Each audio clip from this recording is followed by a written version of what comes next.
Hey everyone, it's Dustin from Handsome Phantom. We're here at PlayStation Experience 2017. We're taking a look at Guacamelee 2. I'm here with Graham Smith. Smith, right? Smith. Okay, I'm so worried about messing up someone's name, but I nailed it on the first time. Good job. But anyway, Guacamelee 2, follow-up to the hugely successful Guacamelee. I'm sure there's a lot of maybe some worry about meeting expectations of people who love the first one. Has that been a concern? Yes, definitely been a concern.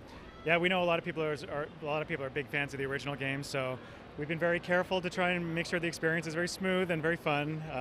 Yeah, we want to make sure people enjoy the sequel for sure. Yeah. So with Severed, you tried something totally new, and so now you're going back to Guacamelee. Is it just that you love that and you feel like there's more you could do with that, or something like that? Yeah. So as we were working on the original Guacamelee, there was a lot of ideas that we didn't have time to put into the game.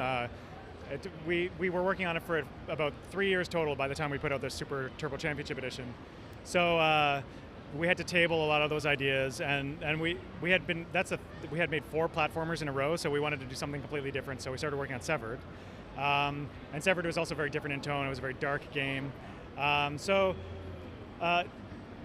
During the development of Severed, we were still always thinking that we would want to come back to the Guacamelee universe and go back to those old ideas, and we were thinking of new ideas at the same time.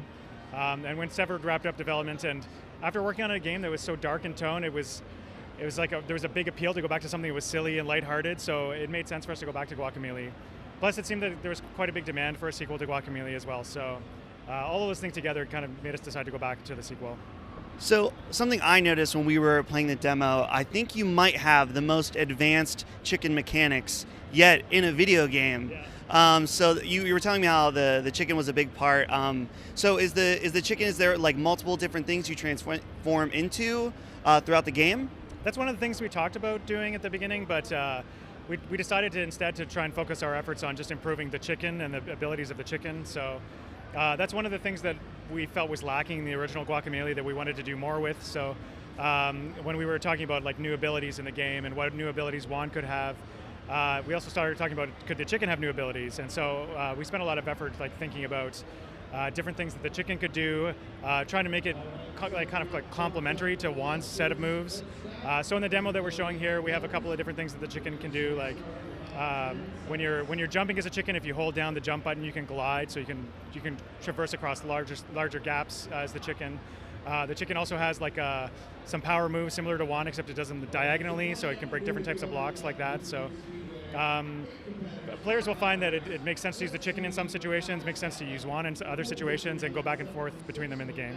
Yeah, so something else, when we were playing the demo, I'm sure a lot of people who aren't able to come out to shows or anything like that have just seen either a trailer on YouTube or they're watching the stream at Paris Games Week. The graphics are amazing, like super, they're way better than Guacamelee 1, which was already a beautiful game. And this one even is in 4K. How has that been making that jump up with PlayStation 4 Pro and that nature? It's been actually a lot of work. There's been a few people on the team who've dedicated like almost all of their time to improving the graphics of the game. Like one of the goals we had at the start of the project was we wanted anytime someone would see a screenshot of Guacamelee 2 that they would never be confused or think it might be Guacamelee 1. We wanted the graphics to be really at the next level. So we went back and we kind of like rewrote our lighting engine. All of the environments now have normal mapping, so that it looks like when lights are moving through the world, it looks like things are lit in 3D, even though it's all still 2D. It looks like 3D lighting on everything, and the characters, when they move past lights, you can see their edges light up, and so there's it's a lot more advanced rendering, a lot more advanced lighting. We also did a lot of work on effects, so it really does make a big difference in Guacamelee 2 over the first game. Yeah, it looks fantastic. If you have a 4K TV, you're definitely going to want to check it out. One last question is that multiplayer and co-op is a big part of this game. What was part of the decision? There was no co-op in Guacamelee 1, right? Or was there? There was. does. Yeah, the co-op in Guacamelee 1 and in the sequel, it's completely optional. But if you ever want to if you have friends over and you want them to jump in, you can have up to 4 players, and they can drop in and out at any time in the campaign. So.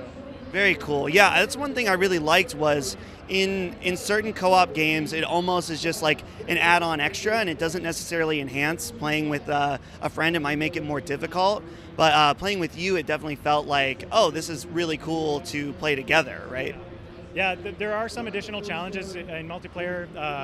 Like, it's hard to keep all players on the screen and still let the players see everything that they need to see, like if they're running forward. So there's definitely some challenges that we're trying to smooth out the rough edges of as we continue development. We've been doing a lot of 4-player playtesting in the studio and making sure that we're addressing some of those issues. But it is a really hard problem to create a game that works well in single player and in multiplayer. So yeah, we're doing our best to make sure the multiplayer experience is good, but the game is being designed primarily as a single-player experience, first and foremost. Cool, very cool. Well, thanks again, Graham. We appreciate you taking the time to show us the game. We're really excited about it. Is there a time or time frame that we can maybe expect to see Guacamelee 2? So we don't want to release it before we're happy with it, and we're not quite happy with it yet, so I'm expecting sometime early next year, you can expect to see it released. Awesome, and that's PlayStation 4 and PC, or just PlayStation 4 for now? We're just focusing on PS4 for now. Very cool, nice. All right, well, this has been Dustin here at Handsome Phantom checking out Guacamelee 2. Make sure to check out the rest of our coverage here at PlayStation Experience, and if you like the video and hanging out, make sure to subscribe. We'll see you guys next time.